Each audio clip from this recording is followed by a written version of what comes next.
Hello everybody, it's 1:30, so we might just kick off. I think a few more people are trickling in.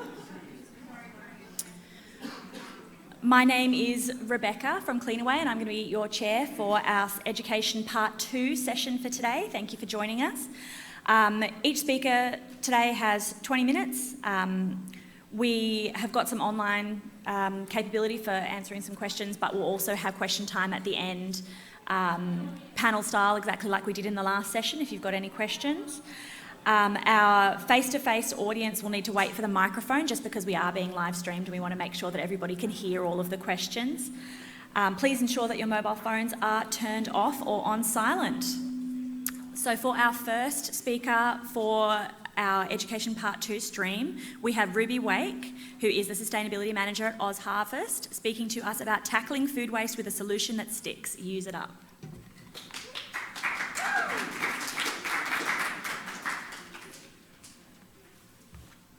Thanks everyone. I just realised it's my job to wake you up from lunch with a chat on food waste, so let's get into it. So my name's Ruby Wake, I'm the Sustainability Manager at OzHarvest. Thanks for the intro, talking today about household food waste. Very first thing I would love to do is acknowledge the traditional custodians of the land we're meeting on today, the Gumbaynggirr people, and pay my respects to elders past, present and emerging. So today, going to chat through really quickly some context on food waste. I know I'm talking to people that live in this space, so I'm not going to bore you too much, but especially our research in household food waste that happened a couple of years ago, looking at what behaviours matter in the space. I'm going to talk to you about our solution that's been conveniently placed around the room, our use it up tape, and some research on this that dropped just last week, so very fresh research on the tape, and then an experiment we're doing with the City of Casey down in Victoria and how you might want to be involved in all of this stuff. So a lot of people probably know OzHarvest. You might have seen our vans bopping around the place. We have 73 on the road now in Australia. We are Australia's leading food rescue organisation, and we collect 180 tonnes of produce every week, delicious, edible, fresh produce every week from supermarkets, from restaurants, from events. We're actually collecting from this event, surplus food, and then we deliver it straight away, usually on the same day, to charities that can then pass it on to people who need it. We work with around 2,000 charities across Australia. So that part of our work is really providing a very immediate solution to food waste on the day as it's happening. But what a lot of people don't know is that we are working to tackle food waste across all angles. So we're talking to decision makers, we're talking to industry heads, we're talking to consumers, which is a focus of my work. We've got education streams. We're kind of looking to do food waste tackling however we possibly can at all levels of society. So what are we up against? This is not going to be news to many of you, so I'll just go there really quickly for context. 10% of global greenhouse gas emissions can be linked back to food waste. 10%. This is more than the entire global aviation sector and the entire global plastics production sector combined. So it's a massive one. In Australia, we are not good at all. 7.6 million tonnes of food every year is going to waste, and it's costing the economy $36.6 billion a year.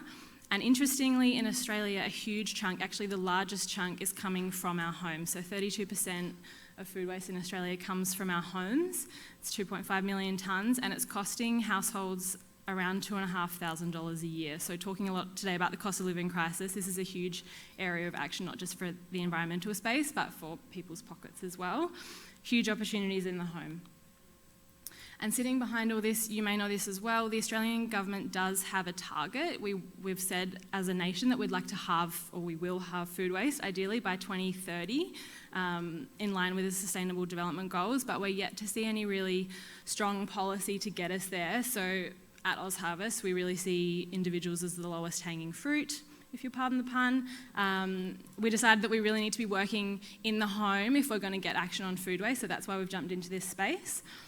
So a couple of years ago, we partnered with the brilliant team at Behaviour Works at Monash University, who's already had a wonderful plug earlier today. They are exceptional. We've particularly been working with Mark Boulay, who is a wonderful behaviour change scientist and incredibly skilled, and also, luckily for us, has a bit of a penchant for food waste. So it was great to be teaming up with them. to develop this report, Halving Household Food Waste, Which Behaviours Matter. And so this report was launched a couple of years ago. It was really a deep dive in what behaviours make a difference for consumers in the food waste space. So we talked to over 40 food waste experts and surveyed 1,600 households. And we plotted the potential behaviours along this matrix. So we've got impact on the y-axis there, what behaviours are actually effective, what actually makes a difference, and along the bottom, likelihood. So what are people actually going to do in the home? You know, we know everyone's busy, we know additional behaviours don't always stick. So I won't go into the details because it's small, I know, but this can all be downloaded for free on our website. It was talked about last year at the conference, so I won't jump too deeply into that, but the most important thing that it showed us was the 2 key behaviours that we need to be focusing on for consumers to really make a difference in the food waste space.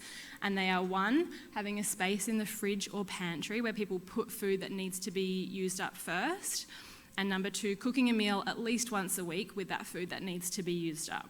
So we had those 2 behaviours, we bundled them up into one, we called it Use It Up, and in 2021 we launched the Use It Up campaign. So this was really to mobilise and inspire everyday Australians to reduce their food waste in the home. We worked with influencers, we've got some famous faces down there you might recognise. We built an online platform, we partnered with media outlets. We're really just trying to get the message out there and get it into the everyday vernacular of Australians. Our brilliant OzHarvest chefs back in HQ created a whole suite of incredible recipes that use those commonly wasted ingredients, and they're all available on our website too. And we also created a product to help, which is our Use It Up tape, which may be on your chair depending on where you're sitting. So this tape goes back to the first behaviour, that's having a space in the fridge or the pantry where you put things that need using up. So you use the tape, it's a paper-based tape, you use it to mark out a place, or a shelf or a square, you put it directly onto containers. And it really works as a visual tool, as a communication tool for the whole household to see what needs using up, to see what needs to be eaten first.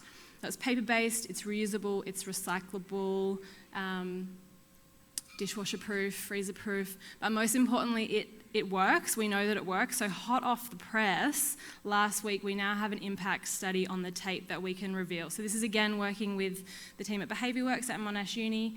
We sent the tape around to several hundred households and we got them to do a survey before and after to track their food waste. And we also did some really in-depth ethnographic testing. So we got people to record themselves, like video cam in the kitchen, using the tape or opening their fridge, deciding what to cook for dinner, sending those video diaries into us. So some really in-depth research.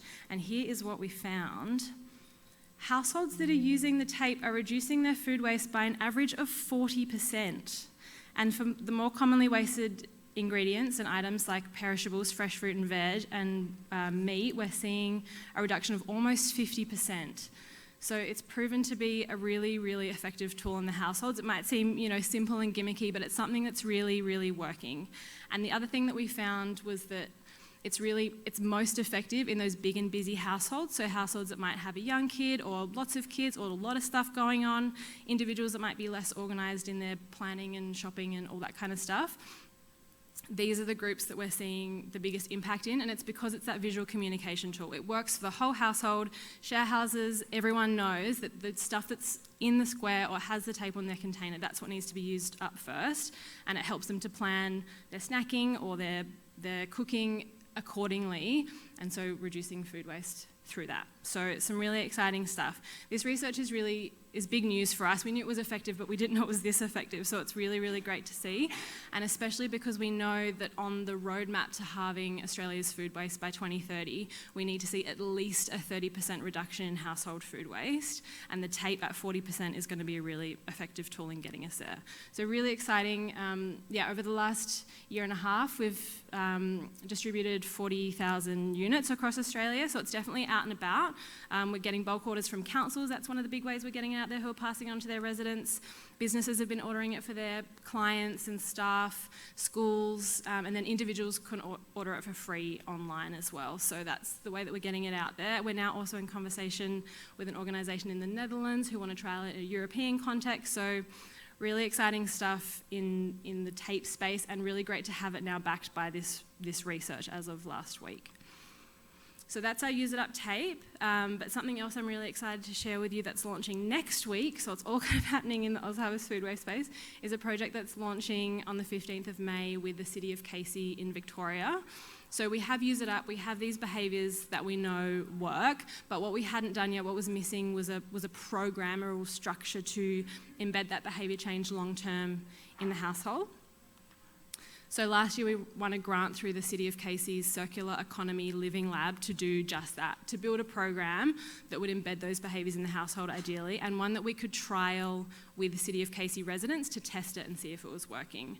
So what we did first is we established essentially a resident advisory group with City of Casey residents, because we wanted to ask them what's going to work for you. You know, there's a lot of different ways that food waste messaging can be out there, but what's going to land for you? Is it, you know, do you want webinars? Do you want workshops? Do you want a cookbook? You know, how do you want to receive that information, and what information would be useful for you?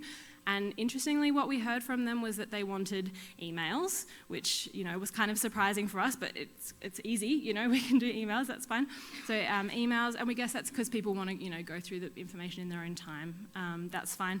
They want to see short videos, which I guess makes sense because that's what social media looks like now. That's how people want to receive the information. And also they want hard copy assets. They wanted tangible things that they could go through in their own time as well. So we took all of that information from people.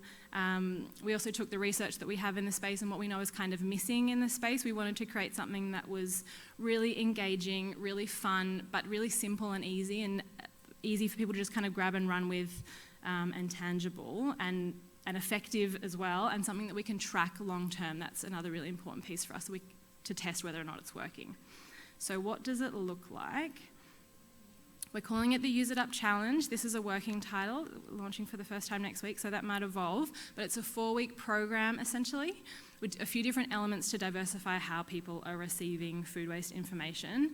So they're going to get a pack in the mail. That's that tangible stuff that they're asking for. So they're going to receive a Use It Up toolkit, and that toolkit will have the tape, but then also a few different activities that people can work through. So there's a fun fridge audit that you can do with your whole house. There's a Use It Up cooking challenge, which is like a mystery box challenge. There is recipe cards and other activities, and importantly in there as well as a goal card or a scorecard where people can set a goal together as a household and say, here's what we want to do over the next 4 weeks, bringing some of that behaviour change science into it, and also tracking their progress. So we're getting them to weigh their food across the 4 weeks and track how that's changing over time. We're sending them a weekly email over 4 weeks, and really in that we're trying to prioritise fun, simple, quick tools. The short videos will go in there as well. We'll add them to an online Facebook group, so build that online community and people can just share what they're up to, support each other, share ideas. That's really important for us too, to get that peer-to-peer learning in there. And most importantly for us, but probably the most boring for the participants, is there's an incentivised survey at the end where we can ask them, how did this go for you? What worked? We're offering them movie tickets to do that, so hopefully we'll get some really good responses there. Because we need to know what's working so that we can adapt accordingly. That's really important for us. So this is all launching for the first time next week, and it's very much a trial for us. It's totally an experiment. We've got 132 households on board in the City of Casey, so it's really exciting, and hopefully with some responses from the survey and just some information through this program, we'll be able to keep adapting and ideally have something that we can roll out to other areas across Australia. So yes, watch this space. All right, what does this all mean for you? Well, we'd really love to partner with anyone to keep getting the Use It Up messaging out there. You know, we've got less than 7 years now that we have left to halve household food waste by, halve food waste across Australia by, and we're keen to kind of do whatever it takes. So we'd love to work with anyone in this space. As for the tape, we know that it works. So if you're connected to households, if you're a gateway to households, if you're talking to consumers, the more people that are using it and the more people that are getting it out there, the closer we get to reaching this 2030 target. So if you'd like to order some, please reach out. For councils, we know it's a great giveaway with FOGO. It's a good alignment there. We've had councils that hand it out with their caddies, with the bins, or with new resident packs. So we see it as a good alignment there. It's that waste prevention behaviour, you know, before it even gets to that stage of being sorted. And then depending on how our pilot with the City of Casey goes, we may be looking to trial this in other locations across Australia. So if this is something that you think your residents might be interested in and you'd like to work with us in this space, please reach out and let me know. And this might seem council specific, but actually it applies to businesses, to schools, to community groups, to waste education groups. If you're talking to households and you're looking to reduce household food waste, then I'd love to chat. I'm going to leave you with this. This is something that also was launched last week in our busy time at OzHarvest. You probably know Ronnie Khan, our complete luminary CEO and founder of OzHarvest. We had a partnership with Yarra Trams that launched last week, so we were able to wrap a tram and use it up messaging and household food waste messaging. And the most exciting thing for us there was we were able to use our favourite puns, including get on board to fight food waste, and use it up, a solution that sticks. Sounds good. And that's going to be on the tracks for a couple of months down in Melbourne. So if you're down in Melbourne, check it out. It changes, the route that it's on changes every single day. So when we wanted to do comms about it, we're like, how do we find the tram? So we've had some people chasing it around. I've been quick because I actually have to leave at 3 to get on a plane to go back to Sydney. So if you have any questions, I think we maybe have time now, a few minutes. Otherwise, yeah, this stuff is all wonderful and we'd love to partner with anyone on this stuff, but also we're always looking to experiment in the household food waste space and the food waste space more generally. We'll give anything a go. If you'd like to partner with us, if you have any other ideas of how we can work together, then please reach out. I'd love to chat. Thank you.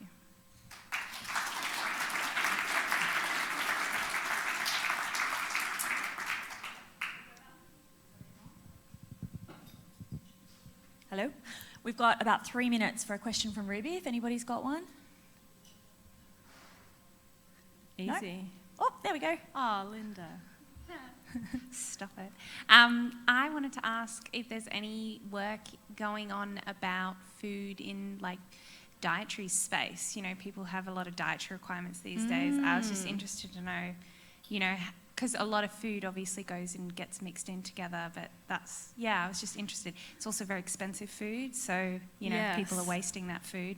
Just interested. Yeah, I mean, not my remit, but we do have a really brilliant education stream at OzHarvest, which is all about teaching people how to cook food on a budget and for different dietary requirements. So that's a whole part of the work that we do. We work with councils to deliver that. It's called NEST. So that's a program that we offer. Education, nutrition education and skills training. Does that answer your question? Yeah, thanks. Oh,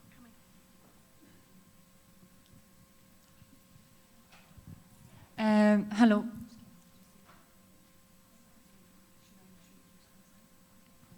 Hello, it's Linda Nordin from SMEC. So I just wanted to ask, when you did that 40% survey, the families that were chosen, maybe you talked about this last year, or you were saying how you selected the families. Were they, you know, from every type of demographic type of household, or how did you choose and select the families? I believe they were randomly selected. Context, I've also just started working at OzHarvest, so I'm a little bit new to this space, but I think they were randomly selected and through behaviour works. But that impact study is all online. It's just launched on our website last week, so I think it should be on there. But I think, yeah, randomly selected, which is good for us to know that it's not just those people. The City of Casey project, there's people that have put their hand up and said, yes, I'd love to be involved, but I believe that TAPE impact study was just random, which is, yeah, important for us to know across the board.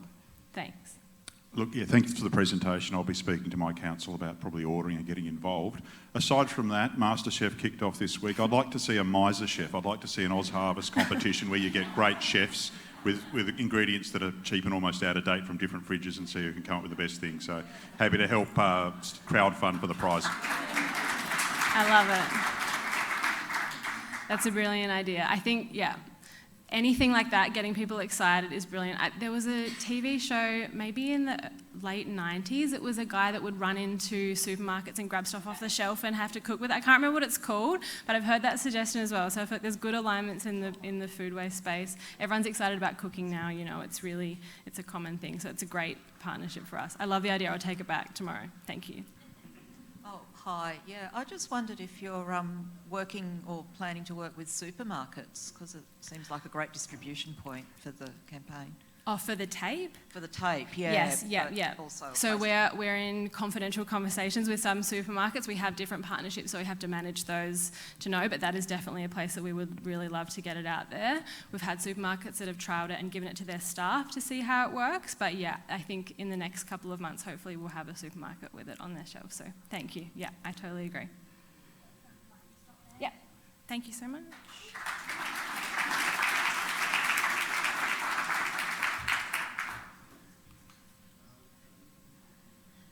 Thanks so much, Ruby. That was fantastic. Next up, we have Tolga Huseyin. Did I say that right? Tolga, sorry. Marketing Manager for Tyre Stewardship Australia, talking about consumer awareness for an aware consumer.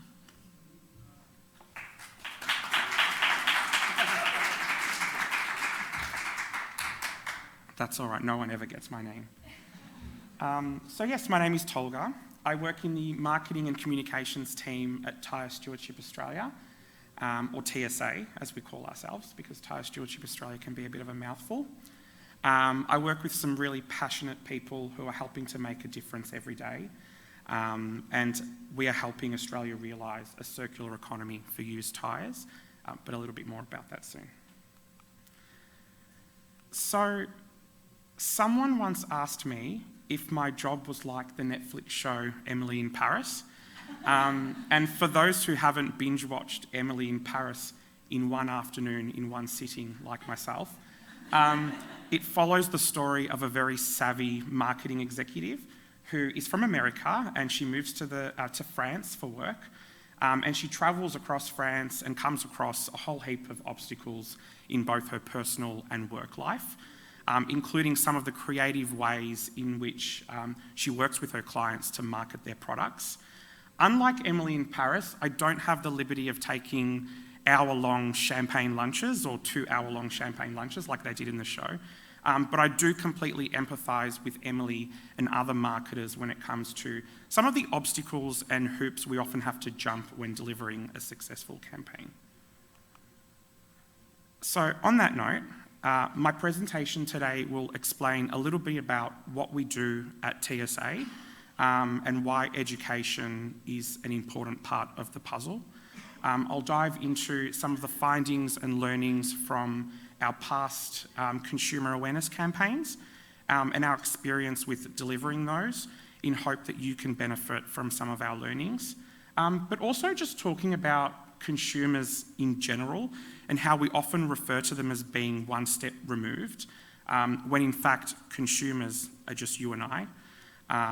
And we're all becoming so much more aware about what we purchase and consume. So today is as much about looking in the rearview mirror as it is about moving forward with the next generation of change makers. So who is TSA? Well, I believe that we are circular economy warriors, saving the world one tyre at a time. But in all seriousness, we are Australia's tyre product steward, and we work all along the tyre recovery supply chain to minimise waste and increase value for industry, government, business, and of course, consumers. But this is no easy feat, and over the last 2 years at TSA, I've learned that people don't know what they don't know, and change certainly doesn't happen overnight. So what happens to your old tyres? Prior to working at TSA, I actually never thought about what happens to my old tyres. Why would I? It was just another product that I bought and consumed without ever considering where it came from and where it was going to end up. It also doesn't help that we often don't need to think about changing our tyres, often for years. I mean, my last set of tyres lasted me 7 years. So the purchase process is never really top of mind. But I'd like to do a little exercise. Please raise your hands if you have ever verbally questioned your tyre retailer or mechanic or car dealer about what actually happens to your tyres once they're taken off your car. So that's about 10 or 15 people in the room. So look, there's still a lot of work to be done, and that's where TSA comes in. So currently, these are the tyre importers and auto brands who voluntarily contribute to the Tyre Product Stewardship Scheme. They actually do this by paying a levy on each tyre that they import into the country. And that levy is then used to not only administer the scheme, but most importantly, to help find new solutions for Australia's used tyres. There are 3 core functions of the scheme. The first one is our Market Development Funding Program, where we have committed over $9 million towards building new markets and solutions for tyre-derived material, solutions that have been applied across the roads, pavements, construction, mining, even rail sectors, as well as in research and development. Secondly, we run an accreditation and compliance program by accrediting tyre retailers, tyre recyclers, local government, and even fleet organisations. We can ensure that everyone in the tyre supply chain manages their used tyres responsibly. And last but not least, my favourite, education and awareness to help build a really healthy circular economy for tyres. So when everyone works together and contributes to positive outcomes, that's when we really see positive change. And we deliver this through our My Tyres, My Choice awareness campaign. So what have we learnt about consumers? Well, firstly, consumers are just people like us. Here they are in the tyre value chain within the use phase. For example, people who drive cars and consume tyres. But they can also be part of the end user phase. So, for example, these are people who use tyre-derived material and products like local government and manufacturers. You or your organisation may fit within the collection phase or perhaps the recovery phase. Wherever you fit in within this circular economy for tyres, we all have a part to play. But today specifically, I'll just be talking about consumers or the general public who purchase and use tyres on their cars. So over the last 2 years, I've had the privilege to work on some pretty exciting campaigns to help educate consumers and help them better understand the impacts of their choices.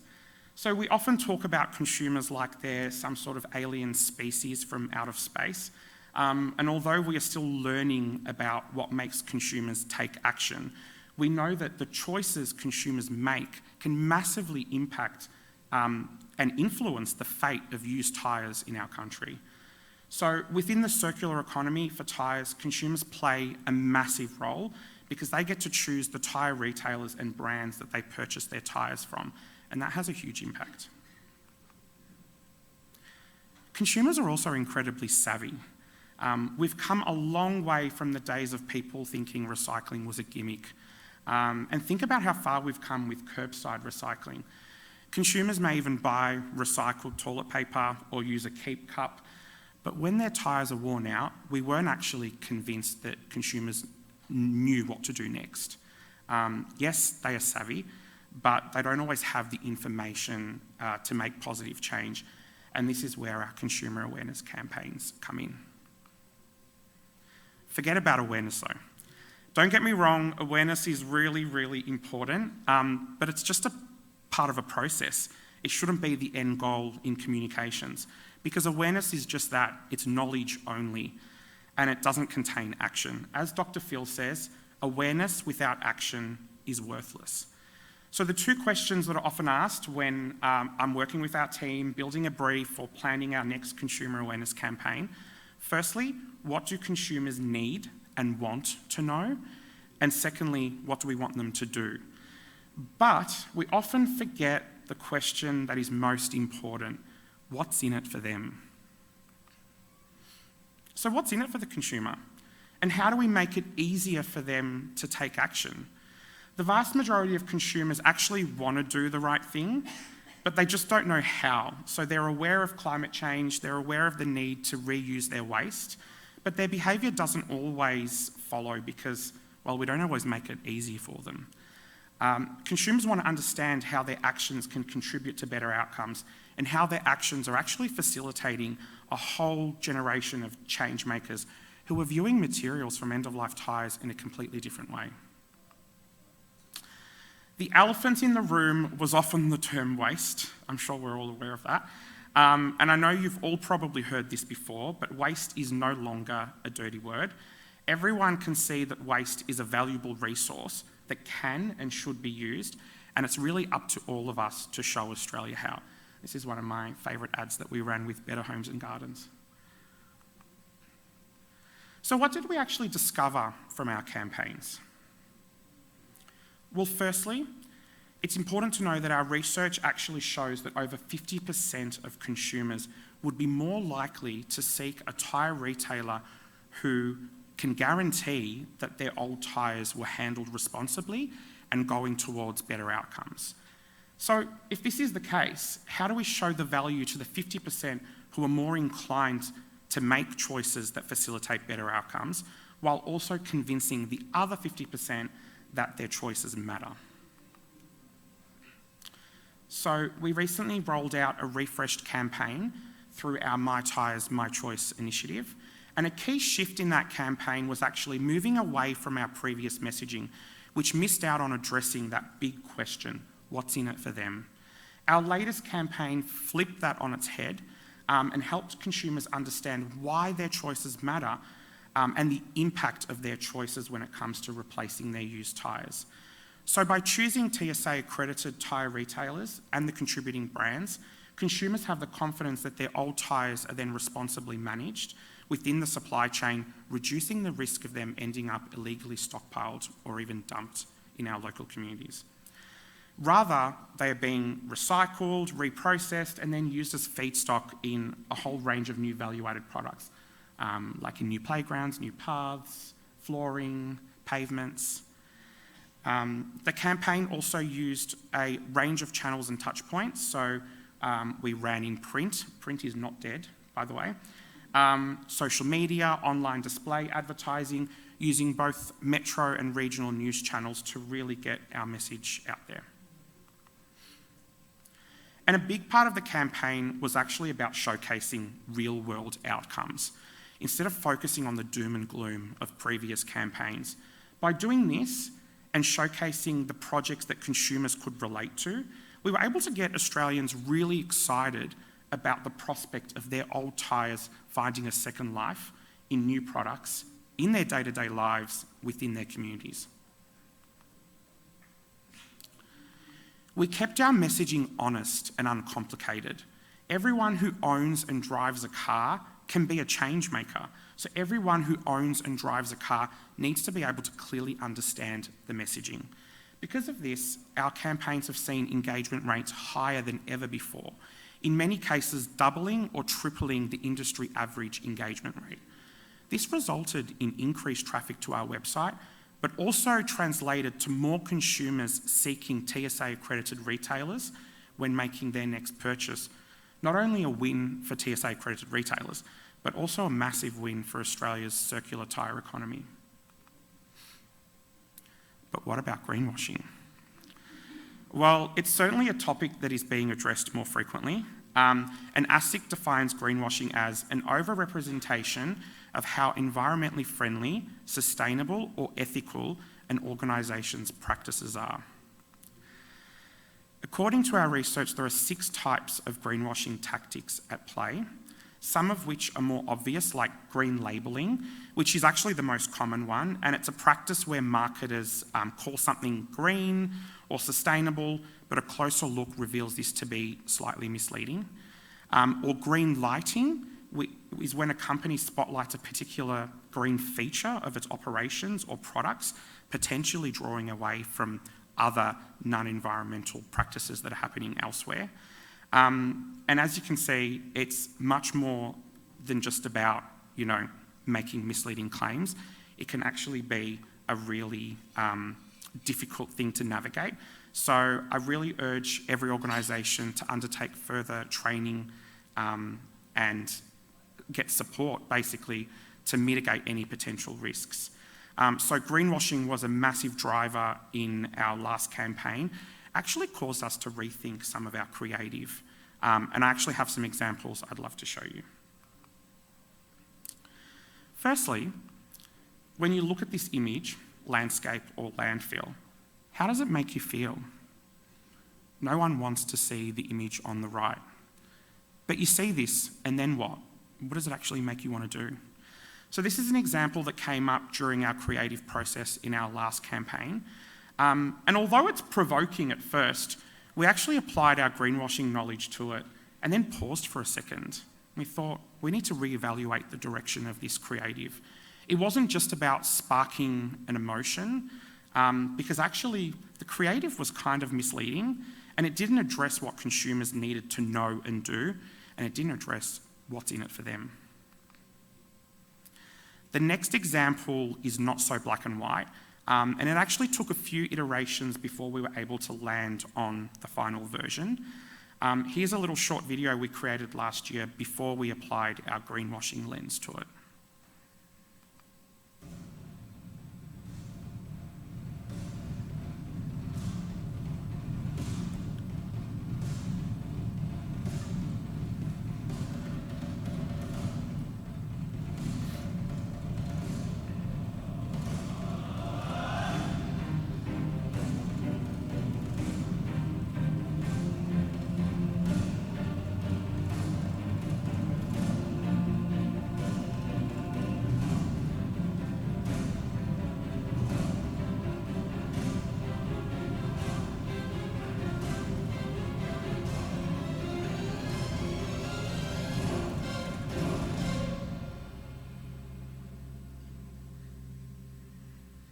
I do love that video. So if you're scratching your head thinking there's nothing obviously misleading or offensive with that video, you're not actually alone. We initially thought the same thing, but after applying our greenwashing knowledge, we actually realised that the really cool footage of the green sprouts growing at the speed of light could actually potentially be misinterpreted. Artistically, they're supposed to represent growth and progress, but it can also imply that the activities shown in the video are about maybe regeneration of the environment or making something greener, which could be misleading. So greenwashing is becoming more and more critical in our branding, messaging and our creative, and of course it'll look different for every organisation. So I urge you to undertake further training to better understand any potential risks. These are just some of the examples that we've come across, but we're learning as we go, and we'd actually love to share some of those learnings with you. So please get in touch or follow TSA on LinkedIn, because we will be sharing some knowledge over the coming months. So to wrap things up, here are the key takeaways I would like to leave you with today when you're developing your next consumer awareness campaign. Firstly, know what's in it for your audience and what their reality actually is.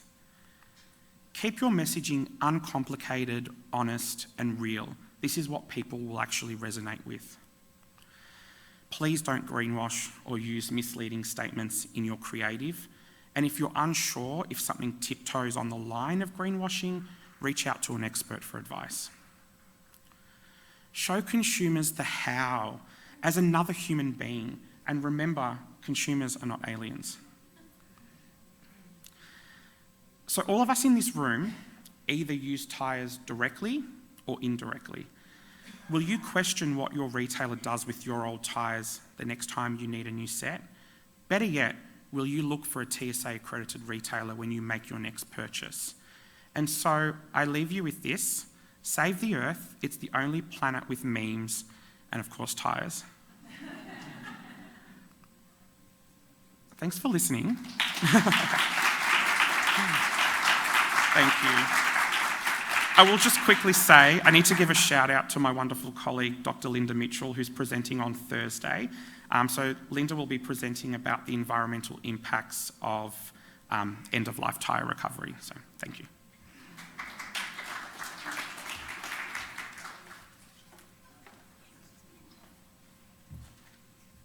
Thanks so much, Tolga. That was fantastic. We might just keep questions to the end so we can keep on moving on. Our next presenter for today is Bel Chellingworth, Principal and Director of BC Consulting and a very dear and old friend of mine, presenting on From Bin to Brain to Behaviour, Learnings for Waste Education from the Waste Audit of a Lifetime.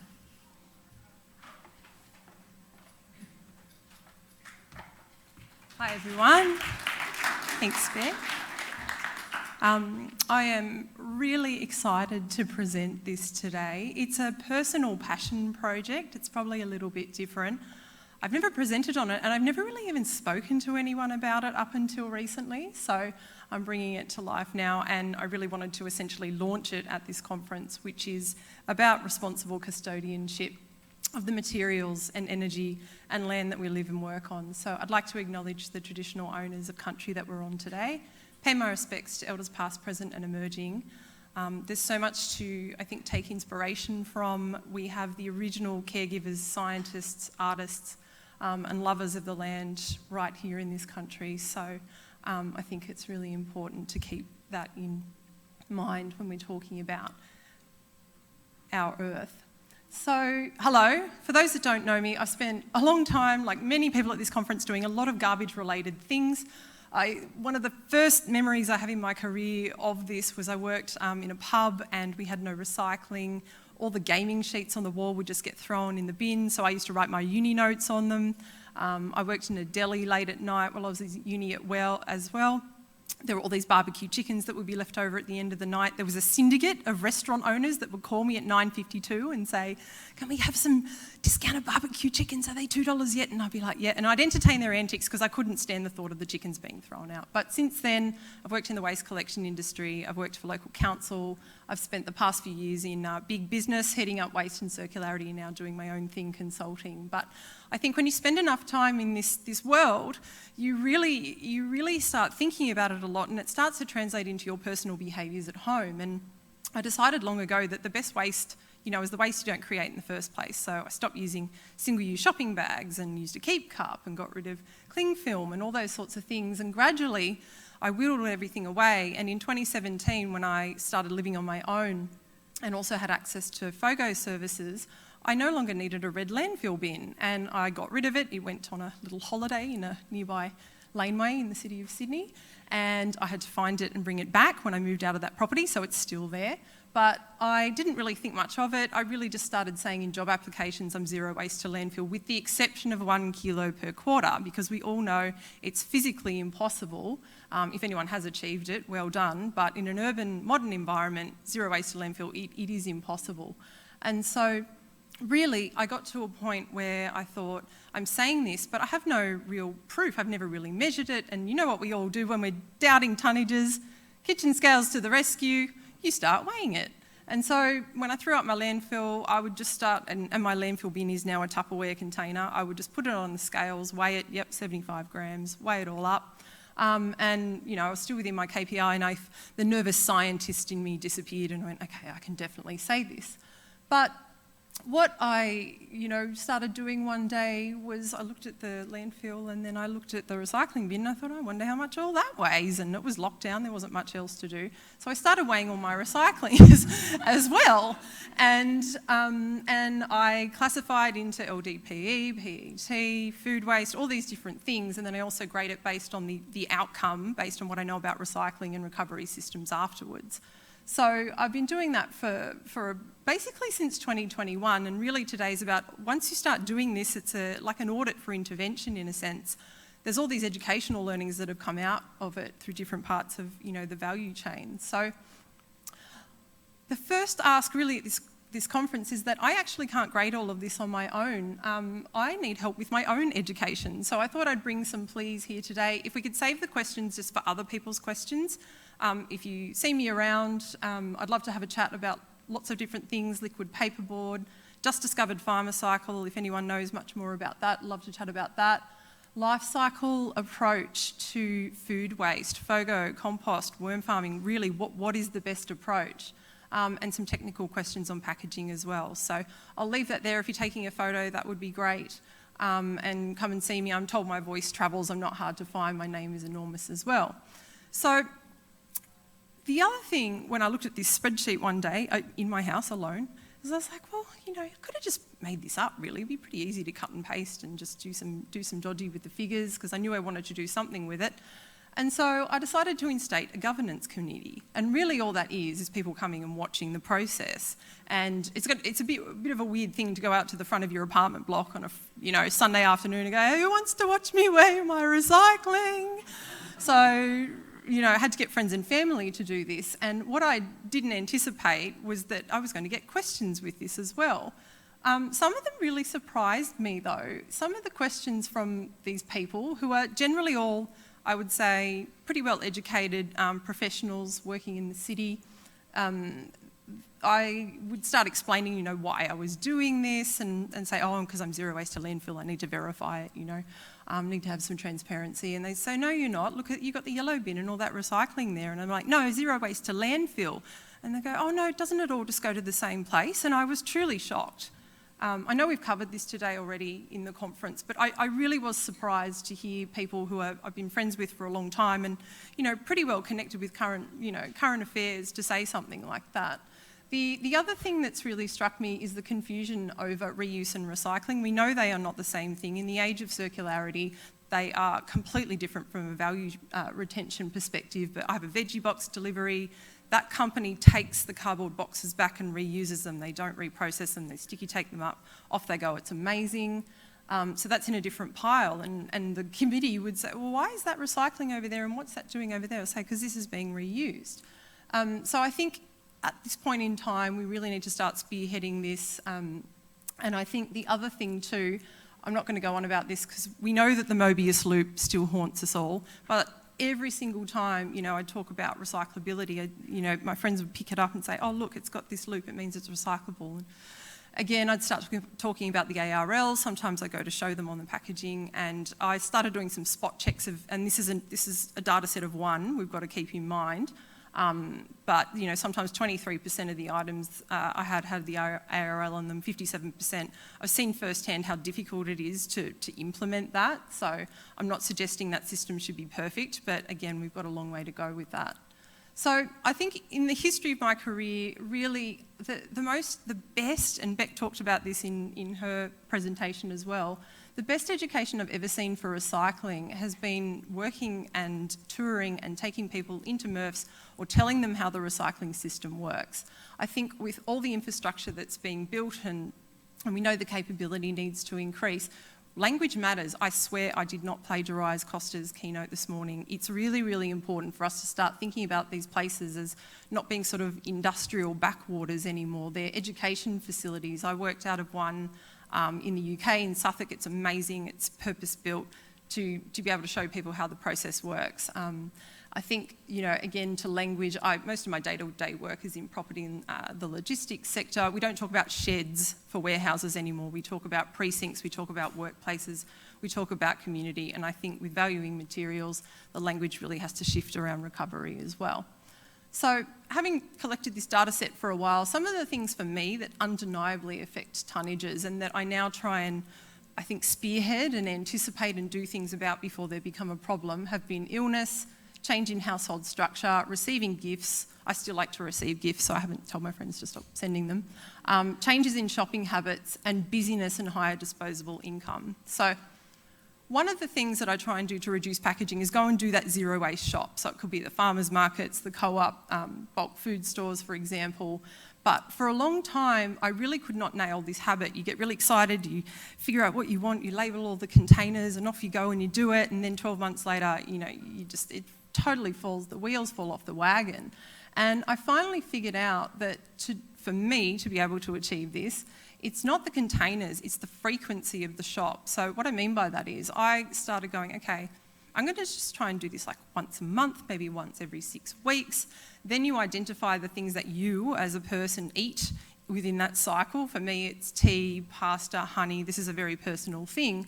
But then I just committed to doing that shop with those particular products, and that's how I finally nailed it. So I think in our messaging around that, one of my suggestions, it certainly worked for me because it's habit formation and you're not going to revolutionise your shop every week. If you do, well done, and I'd love to cheer you on it, but it's really, really hard. So that was what worked for me. I think also just talking about changing shopping, changing behaviour, all of these things, being able to enable them.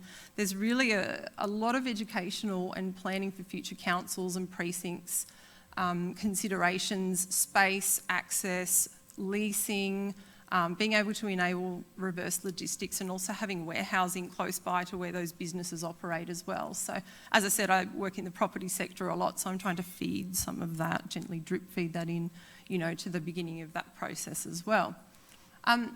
Illness, it's not what I thought or what I think. When I started looking at the tonnages, I could see them go up and I was like, I had the flu there, I had the flu there, I had the flu there, broke my foot there.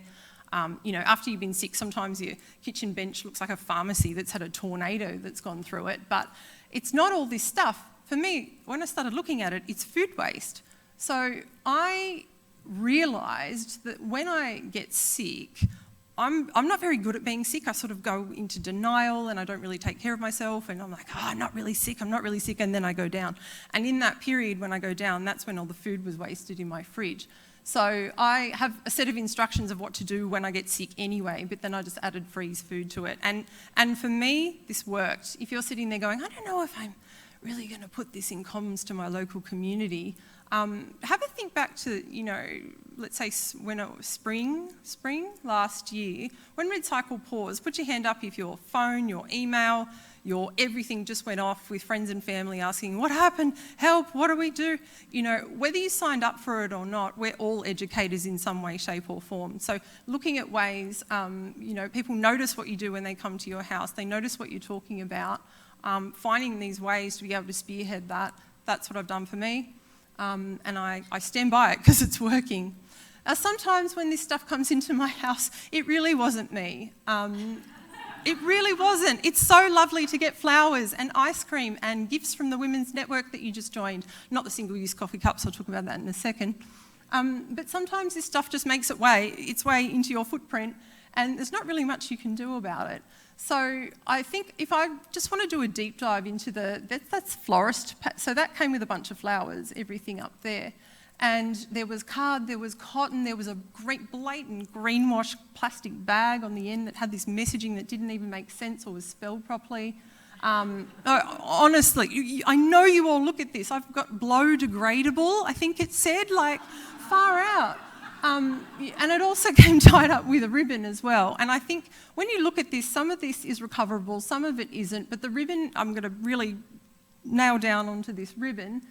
The ribbon I would love to reuse, on someone's present or another bunch of flowers for a friend, but it's got all the branding of the florist on it. And, go nuts. Put the branding on the cardboard, put it on the tags or whatever. But I think when we start talking to businesses and to people who are distributing this, into our value chains, then really we need to start saying, this is unrecoverable, we want people to reuse it, how about we not label it with all your branding so that they do? And so that's just a very specific example, but I think more and more a perfect textiles circularity system in this country is not around the corner, so we really have to start advocating for that. So I've thought about, this topic a lot, probably almost too much. A wise woman once said to me, you need to have a hobby, you need to have something else so you're not thinking about garbage all the time. You become a very boring guest at dinner when you're talking about sewage. So for me, I come at this, that's what she said at the dinner, we were eating. Anyway, So I really like spending time, in the ocean. I come at this from an environmental perspective. I know lots of people who think that way do. And, sometimes we're in a climate emergency. You can get into your greatest fears. And, you would think that my greatest fear would be, the jaws of a great big shark, because I like to spend time out in the ocean. But my greatest fear is actually the jaws of a small puppy. Who's ever owned a small dog or a kitten or small people or, young souls? Waste comes with young souls. So I got a puppy and I did a lot of research on the breed and, I'd never owned one in an urban environment before, and people said to me, you're going to lose a lot of shoes. And I said, no, I'm not. I really like my shoes. And so I got a cupboard and I put them all away. The other thing that happened too is that I realised that there are fit-for-purpose toys for different dog breeds. What one dog will use forever, another dog will destroy in 5 seconds, and these are, again, unrecoverable waste types. I don't think many people are Googling zero-waste dog when they get a puppy, but maybe five people on the planet are like, what about my waste stream? Most people are Googling, I bought a puppy and now I don't want it, or the like. And I'm glad my dog's not here, but I kind of get where they're coming from. But anyway, we're going the distance. But I think there's some really amazing waste avoidance messaging that we can incorporate into that without even really talking about it. So keeping your shoes away from the dog, having the toys that aren't destroyed. I know working in the public sector, you can't really recommend specific brands. I'm going to take one for the team and just say the Kong non-clear brand, indestructible in my experience if anyone's getting a dog. But the other thing too to reduce waste is having high quality feed. And I'm not talking upstream in the way that it's made. One of the most important questions that's come up in this whole study, in this quasi-research, mad scientist experiment, whatever you want to call it, to me, and now it's my turn for the pun for the conference because everyone else has had one, really is to doggy do or to doggy do not. So I realised one day when I was putting the waste from my dog in a red bin in the park that I'd never incorporated this in my tonnages. I'd never taken responsibility for it. Technically, I mean, I'm not measuring my own, but I kind of went, you get a dog, and this because, you are introducing this, and let's face it, this is a fairly problematic waste, right?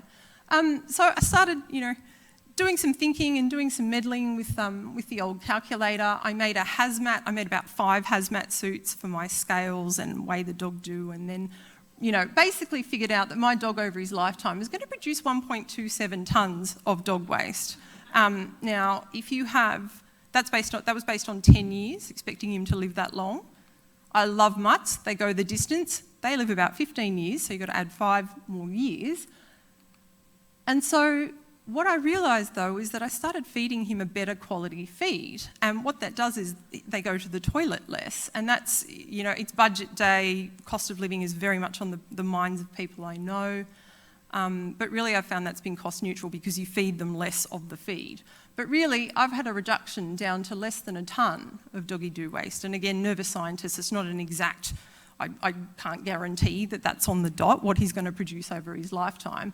But I think in terms of waste avoidance, feeding your dog a good diet reduces that. And if anyone here can prove to me undeniably that any member of their community has written to them and said, you know what, I think we're really craving more dog poo, can we have more of this? I'll give you 2 hours of pro bono consulting for free. Everyone can be on board with this. So I'm told that people remember the beginning and, the end of your presentation at these things. I'd like to not be the dog poo girl for the rest of the conference, acknowledging I may have brought it on myself. But look, I'll just finish with, again, just remember, we're all educators. I have a long way I struggle with this daily. I have a long way to go myself. But I think, if you're ever like, what do I do? Start simple, start small, start somewhere and fail it till you nail it. Thanks.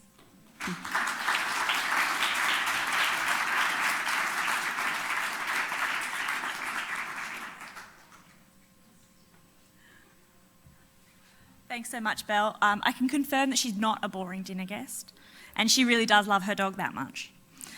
Our final speaker for the stream today is Anna Ricketts, Regional Manager for EnviroCom Australia, talking about REDcycle's collapse equals Australia's wake-up call.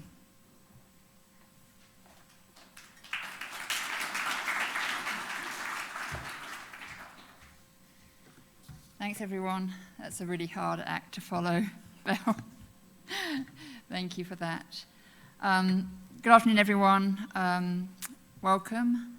This is Gumbaynggirr country, the place of plenty, and a place that I'm also fortunate enough to call home. I'd like to acknowledge the traditional owners of this land, the Gumbaynggirr Nation, and recognise their continuing connection to land, waters and culture. I'd like to pay my respects to the Gumbaynggirr elders, past, present and emerging. Thanks for the welcome, Rebecca. My name is Anna Ricketts, Regional New South Wales Manager for EnviroCom, and I'm presenting today on REDcycle's collapse and whether it was actually Australia's wake-up call, and in preparing this presentation, also a wake-up call to myself. So as many of you would know, REDcycle was conceived in 2011 by Elizabeth Cassell, who looked at an empty plastic bag of frozen peas on her kitchen bench and questioned, why can't I recycle this? I had the privilege of listening to Elizabeth's inspirational REDcycle story last year at Waste 2022, and it is her story to tell and not mine.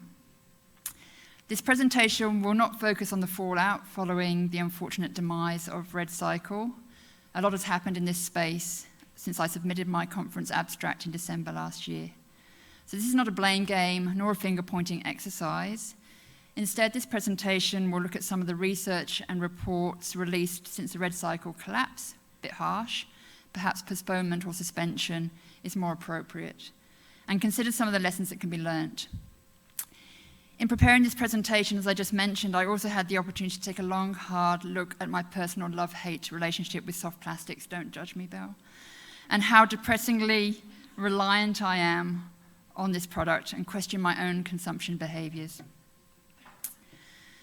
Thanks to Elizabeth's REDcycle vision in 2011, we were all given an opportunity to do our bit to keep soft plastic out of landfill. For many, including myself, REDcycle was a relatively simple, practical and feel-good solution to dealing with this prolific and problematic waste material, and I was an avid supporter. I had a separate soft plastic separation zone in my kitchen and set high expectations for my family, my friends, relatives, to separate all eligible soft plastics.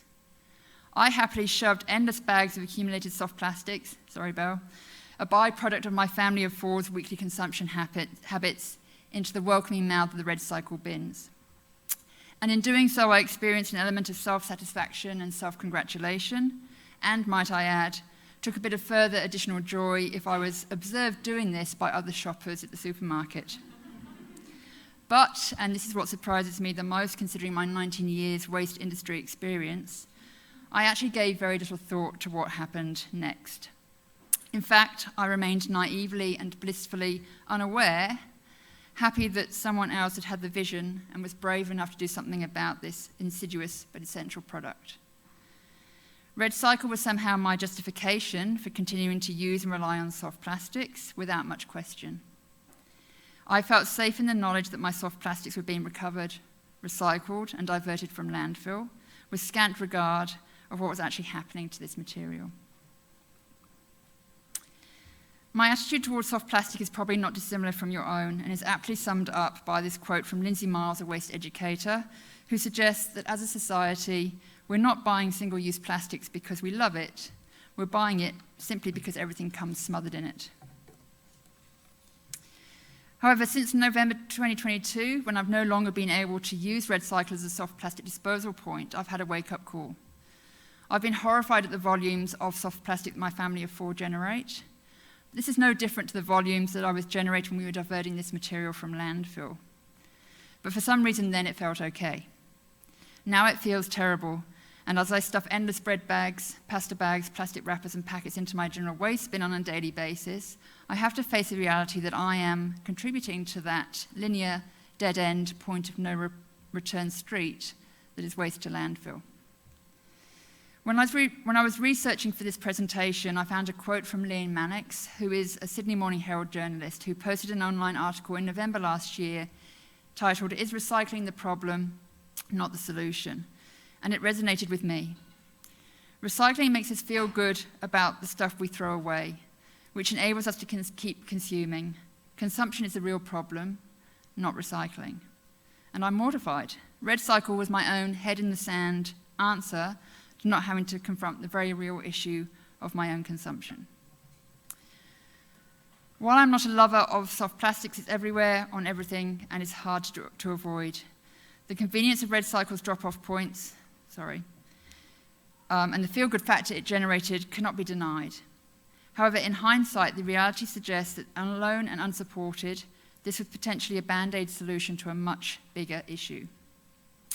For Coles and Woolworths, hosting the REDcycle's collection bins was likened to a free pass.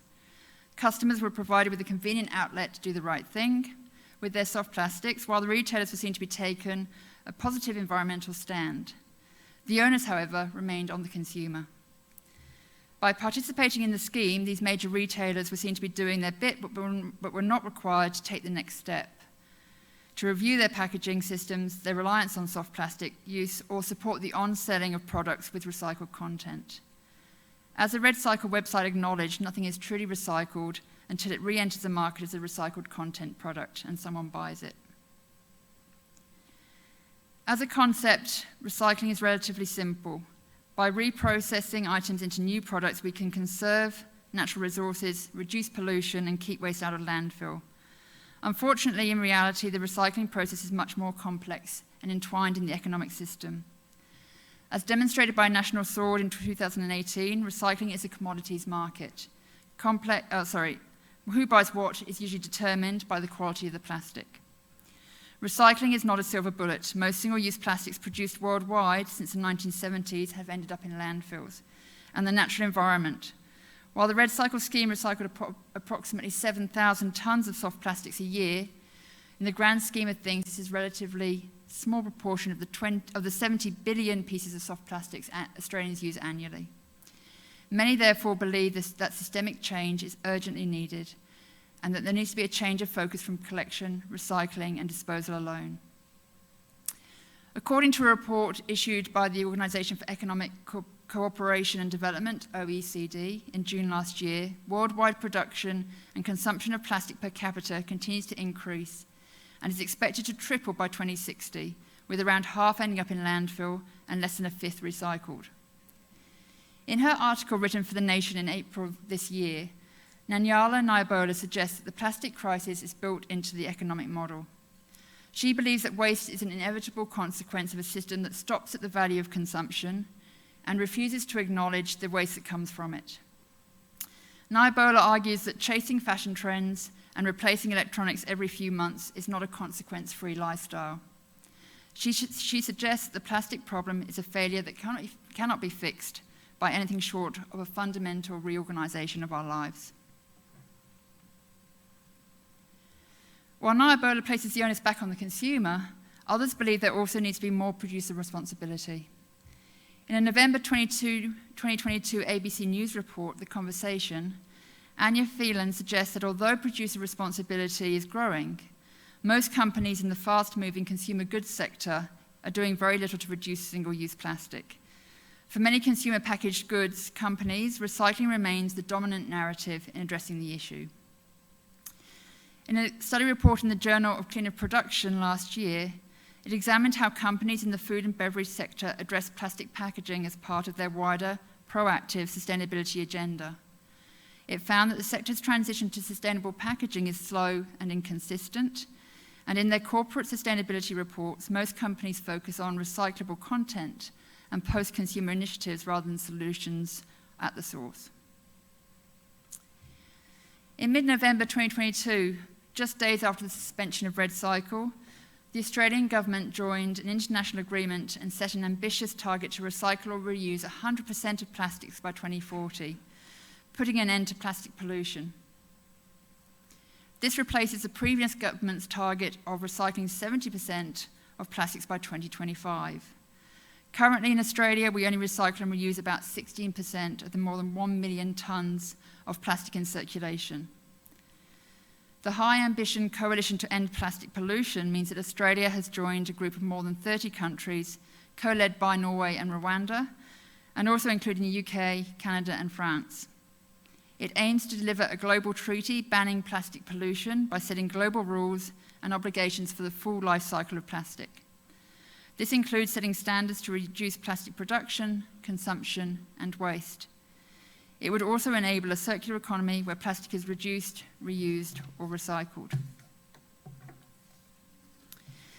As Anya Phelan points out, while the Australian government's new goal to end plastic pollution by 2040 is encouraging to see, putting the onus on recycling consumer behaviour and post-consumer quick-fix solutions will only perpetuate the problem.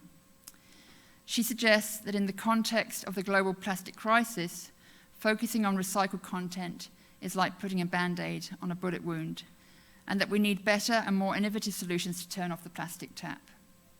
This includes stronger legislation to address plastic waste and promote sustainable packaging.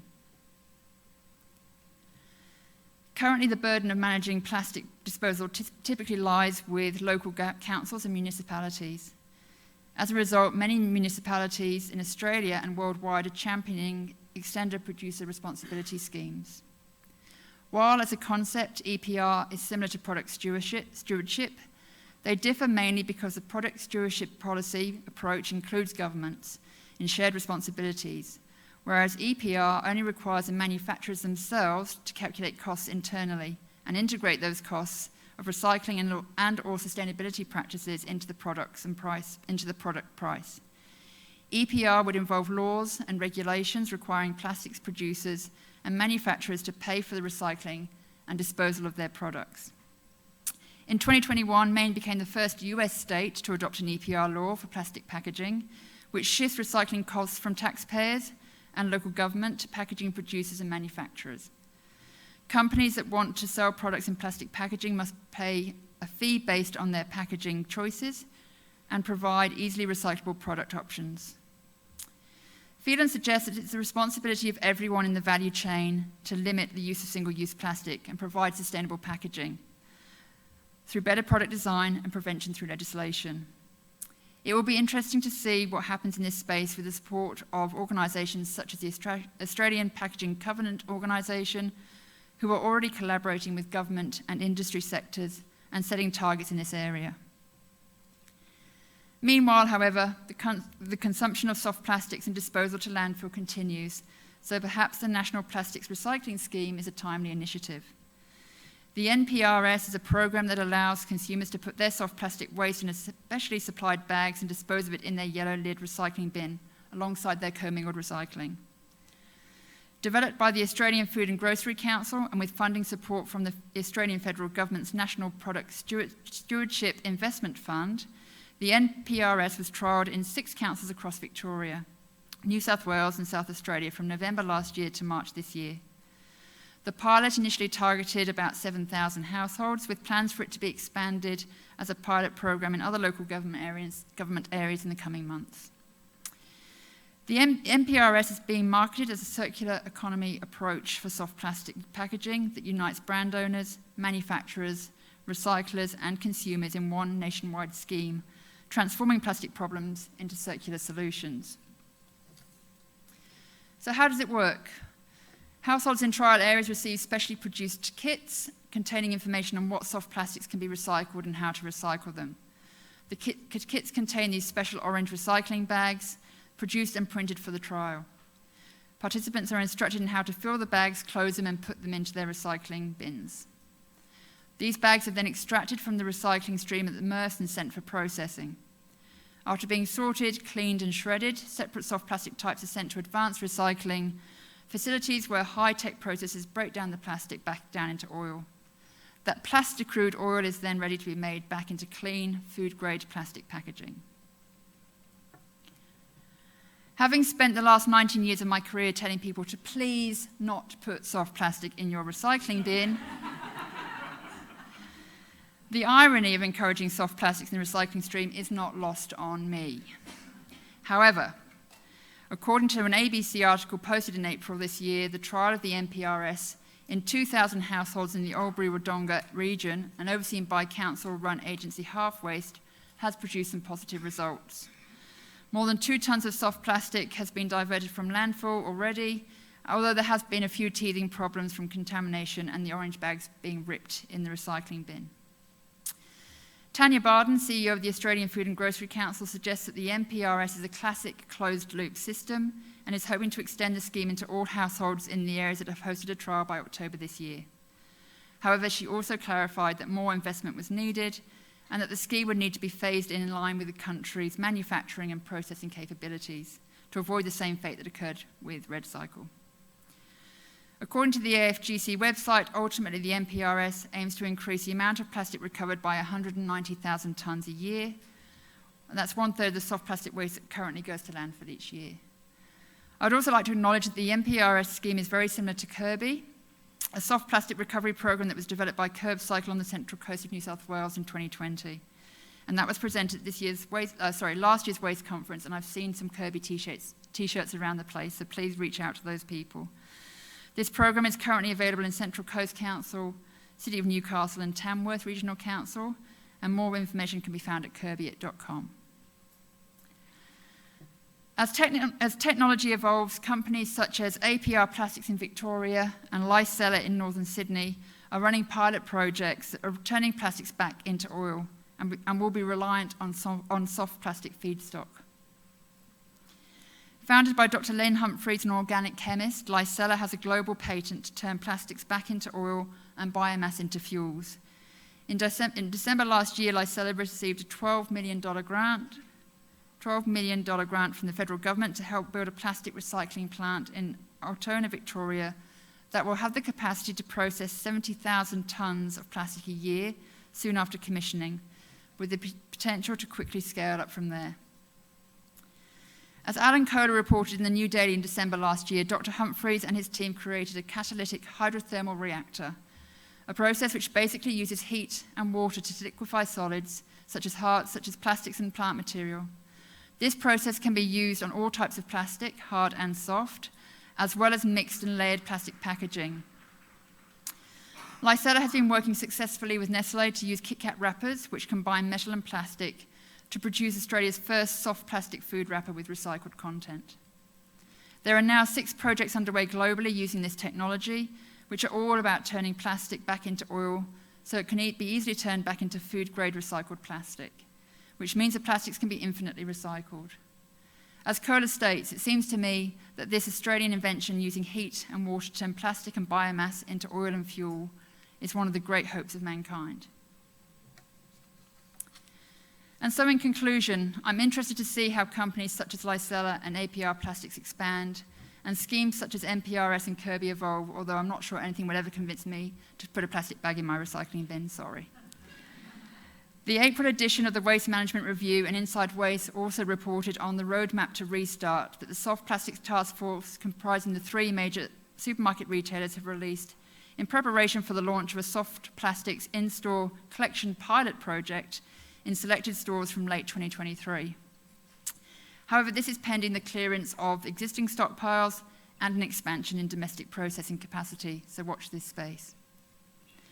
But even with these programs and technologies in place, we still need to convince people that diversion of soft plastics from landfill is the right thing to do. In its prime, REDcycle diverted a relatively small proportion of the more than 300,000 tonnes of consumer soft plastics Australians use annually. Even with the convenience of a commingled curbside recycling service, consistently high rates of contamination and resource loss suggest that the urgency is not there and complacency is. As Rebecca Gidding said in her keynote this morning, the tranquilizing drug of gradualization is real. It's a very real and fundamental change in user, source separation and disposal behaviours is needed. And so I cannot help but return to Liam Mannix's quote, "Recycling makes us feel good about all the stuff we throw away, which enables us to keep consuming. Consumption is a real problem, not recycling. It is so easy to consume, and we are being invited and encouraged to do so every way we turn. Consumption of resources is simple, accessible, appealing, and convenient. When the management of the waste that results from this consumption is predominantly out of sight, out of mind, for many consumers, the impacts are intangible. On reflection, even for me, the REDcycle scheme was my head-in-the-sand solution to my family's reliance on soft plastics. Planned and perceived obsolescence, consumerism, and unsustainable consumption are undoubtedly very, very real threats of our time. While reuse, recycling, recovery, alternative disposal options, and advancing technologies may make us feel about the stuff we buy and then throw away, does it ultimately become a way of justifying excessive consumption behaviours? So, while recycling education has its place and is important, does it continue to take up much of our time and efforts? As we transition towards a circular economy future, should the key target of our waste education and behaviour change programs focus on waste avoidance, the highest priority action within the waste hierarchy, and one which encourages behaviours that actually maximise resource efficiency to avoid unnecessary consumption? Food for thought.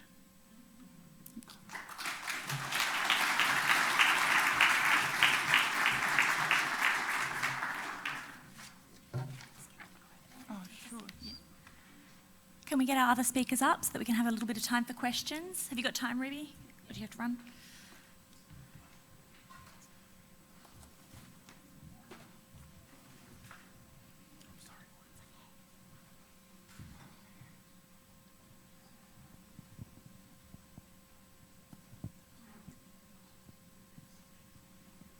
We've got about 10 minutes left for questions, so.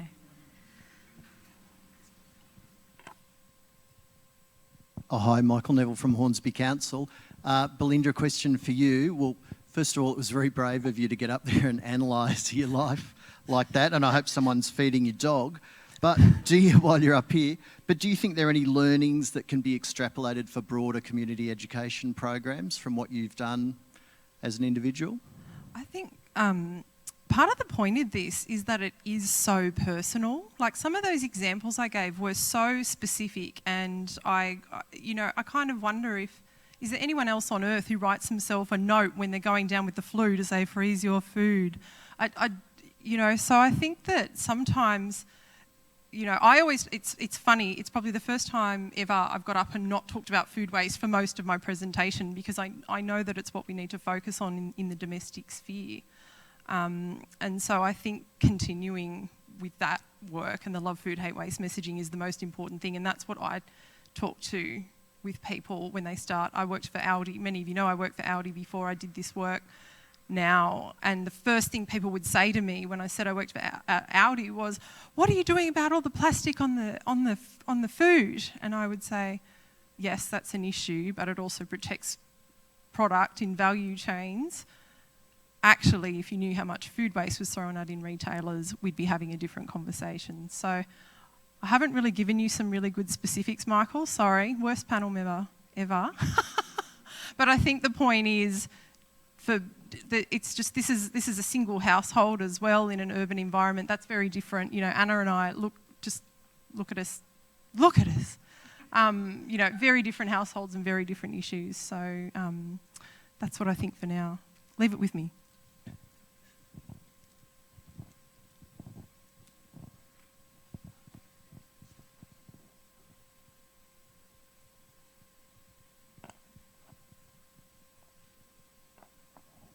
Hello, Hayley Jarrett from the Supply Chain Sustainability School. I've got a quick question for Tolga, and one question that I get asked a lot is this concept of recycling for one extra life, and then the product that you're turning that into is then no longer recyclable. And some of the quotes that I hear from infrastructure colleagues are around, yes, it's great to turn tyres into roadways, but is that just a different type of landfill? So how are you combating those sort of messages around, yes, it's great you're getting one extra life out of a product, but then it's not infinitely recyclable, so how do you then manage that communication? That's a great question. It's actually one question that we get asked a lot, and part of the work that we do is doing a lot of research and development to ensure that a product can be reused multiple times. We're still at the really early stage of understanding what that looks like, but essentially what we're saying is by using crumb rubber, for example, from used tyres, you can actually extend the life of a product, making it more durable, it lasts longer, it doesn't need as much maintenance, so it won't actually end up in landfill as quickly as its conventional product. But we're definitely doing a lot of work in the research space to better understand what that looks like.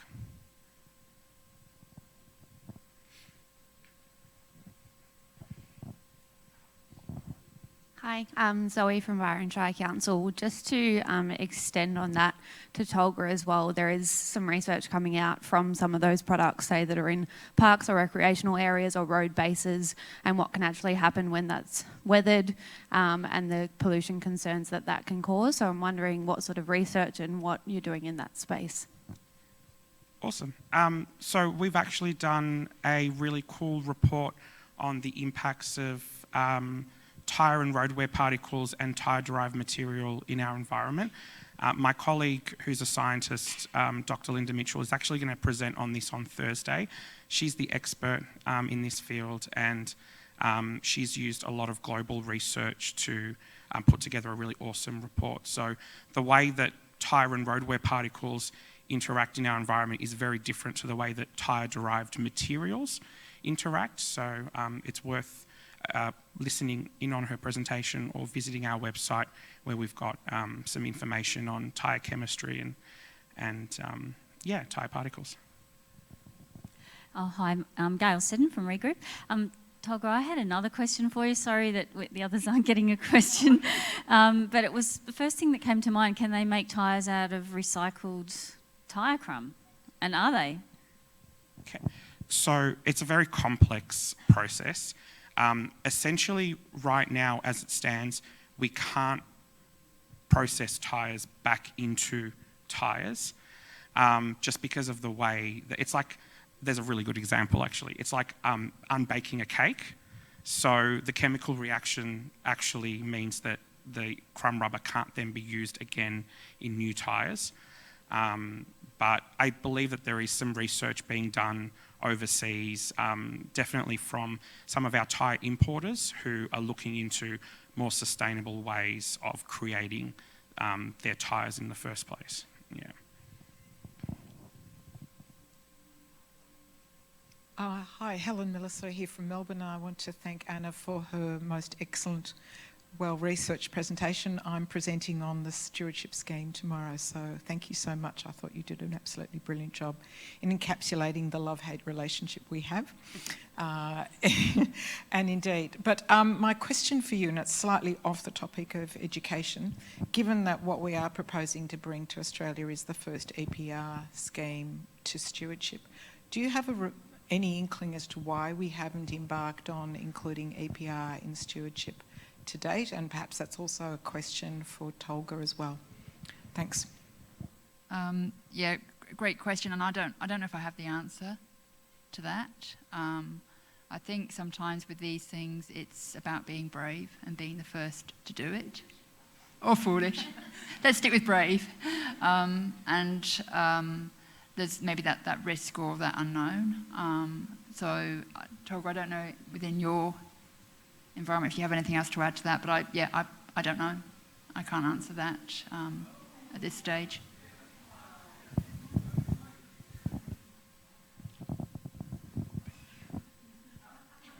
Actually, I can say something. I can add to that.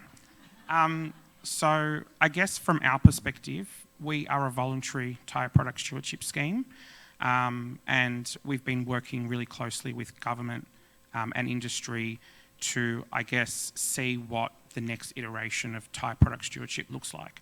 And I guess where that is likely headed is a regulated space, and a regulated space means an even playing field.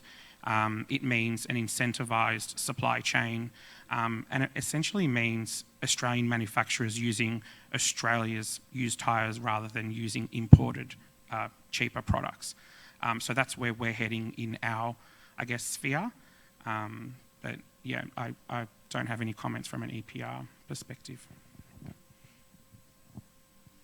Don't be shy, we've got time for a couple more. Yep, all right, we might leave it. Oh, there's one at the back.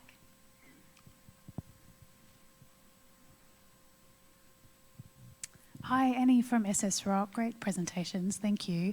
This one's for you, Anna. I think you really hit on this really big challenge with lots of different products other than soft plastics, that if we provide a really great collection and recycling solution, particularly at the curbside, we facilitate more consumption.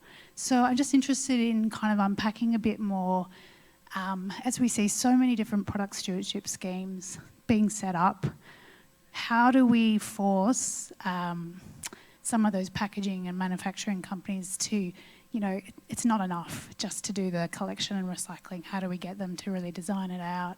I'm thinking about that as an advocacy piece, I guess. So your thoughts on that, because I see that with lots of different products at the curb, mattresses as well. We really need to work on that designing out phase. Thank you. Thanks for the question. Look, I see it as a three-phase issue, and we're very good at pointing the blame or pointing the finger, it's somebody else's problem. And so the people who are doing the curbside recycling of soft plastics or who are starting those schemes at the moment that's at the very end disposal point. Then we've got the manufacturers who are looking to design out waste. But ultimately, it's also then about us as consumers and the decisions we're making. And so I think even when we're buying products that are made from recyclable packaging, or we are using the NPRS scheme to put our soft plastics into the recycling bin, is that the best answer? And it isn't. The best answer is to avoid, as Belle has given in her amazing presentation, she's inspired me, that, we can actually do more to avoid creation of waste in the first place. And I've been doing this job for, as I said, for 20 years, and the focus has been predominantly, and still is, on recycling. And when we look at the waste hierarchy, it's only just above disposal. And when we think about avoidance, it becomes this intangible, much harder thing to actually implement. And when we have curbside recycling systems, which is there, it's accessible, it's convenient, the focus therefore is on that system. And I just think we need to change the mindset, we need to change the focus, and as we transition into circular economy, which aligns very well with the waste hierarchy, we need to be looking at those ideas of avoidance. I'm really not sure if that answered your question, but that's where I think the focus needs to be. And so I'm just going to add to this, just to be really clear, Anna, I still produce soft plastic. I have not completely eliminated it, and definitely not judging anyone along the way, but I think what I've found with my particular work, I didn't speak about it because I had 20 minutes today, is that there is a correlation between health, income, and packaging and waste. And more, again, we know the challenges the Australian community has with the cost of living. Health is also something that I think is being looked at by a lot of people in a lot of different ways, because we have a lot of health issues in a developed country like ours. And so I see the intersection between those things and the reduction of waste and packaging if they come to life. So I didn't speak about that today. I am going to publish the tonnages and some more of my thoughts on the work as well. So stay in touch if you'd like to see how that all comes out. But that's definitely something that I've found, and a way I've been advocating as well, to say less packaging equals a healthier diet equals a lower shopping docket as well. We might have to leave it there, but please hunt down our presenters and ask them more questions later on. Thank you all for presenting in Education Part 2. We have afternoon tea on now, sponsored by the Waste Enforcement Association of Australia. It will take place in the main exhibition area, Opal's room, and outside the doors of the pre-conference foyer. Our next conference session will start at 3:30, so see you then.